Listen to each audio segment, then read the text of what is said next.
Widow's punishment in ancient Africa. In some ancient African societies, widows were subjected to practices that were perceived as punishment, stemming from beliefs about witchcraft, impurity, and the need to sever ties with the deceased husband. These practices varied across cultures, but often included symbolic rituals, periods of mourning, and social restrictions.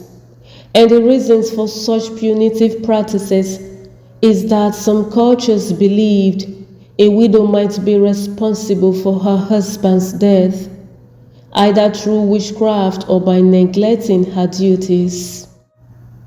Hello, welcome back to my channel.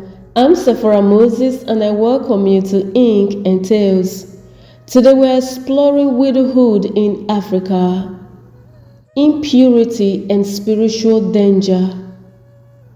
Death was often seen as a spiritually dangerous event, and widows were considered carriers of this impurity. Rituals like shaving the head or wearing specific clothing aimed to sever the widow's connection with her deceased husband and transition her to a new social status.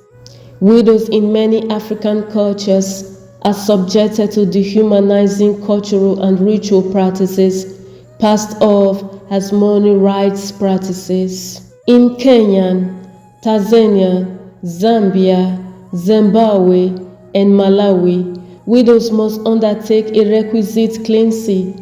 It basically entails a widow having unprotected SA with her husband's brother or other relative, or with a professional village cleanser to remove the impurities that have been ascribed to her.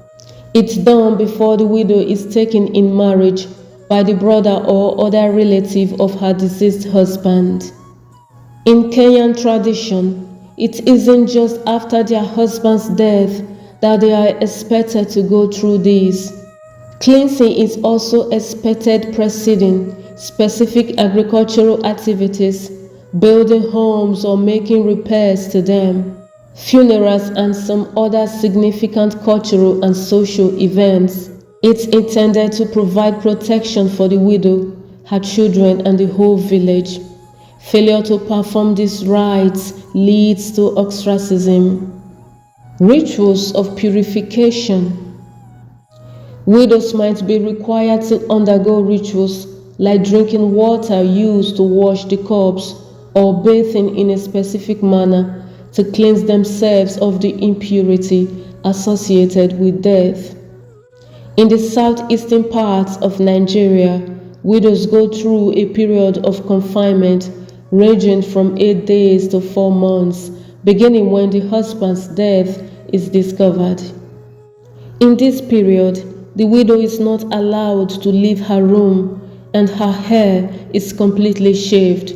She is expected to sit on the floor and wail at the top of her lungs every morning, and she is not allowed to take a bath or change her clothes till the body of the deceased is buried. Some say it's almost impossible to separate death from witchcraft in most West African cultures. There is a presumption that the wife unlived her husband, especially when the death occurred in middle or young age. In order to prove her innocence, the widow is made to drink the water used in washing the corpse. In some cultural variations, she is also made to sleep beside the corpse for some days. The logic is this: if she dies after doing all this, she is guilty. Refusal to comply is tantamount to a confession of unliving the husband, for which she must be punished.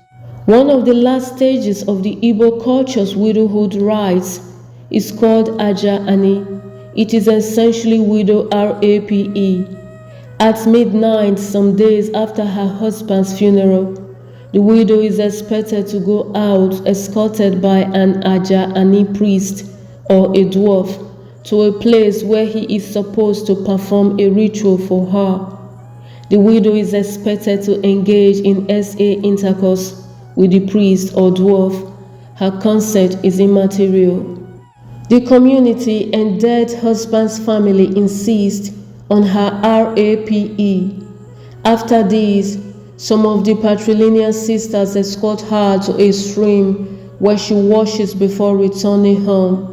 It is done to sever her links with her dead husband, for it is believed that any man who tries to sleep with her before its performance will die, and also with social restrictions. Widows might be restricted from remarrying, engaging in certain social activities, or even leaving their homes. Disinheritance. In some cases, widows were denied their inheritance rights or forced to give up property to their husband's family. Economically, these widows are left impoverished. In some of the major Nigerian cultures, widows aren't allowed to inherit property. They are seen as chattel and part of their husband's estate. Upon his death, his property is usually forcefully acquired by his family, leaving the widow and children to fend for themselves. Similarly, in the matrilineal society of the Ashanti in Ghana, the properties of the deceased are inherited by his sister's sons or nephews. Among the patrilineal societies of the Alos and Ganjas in Ghana, male relatives of the deceased inherit his property. The widow can only benefit from it if she has a grown male child or she marries one of her husband's brothers. In the Baoulé society of Côte d'Ivoire, the widow must return to her family after the period of mourning. Along with her young children, she gets nothing of her husband's property. This same principle applies to widows in Kampala, Uganda, and Cameroon. Seeking out redress on inheritance issues is slowly on the rise. Modern perspectives. Many of these practices are now viewed as harmful and discriminatory, breaching women's human rights. But of recent years, modern African societies are increasingly challenging these traditions and now promoting the rights and well-being of widows. So there you have it. Thank you for watching. I'll see you in my next one. Bye-bye.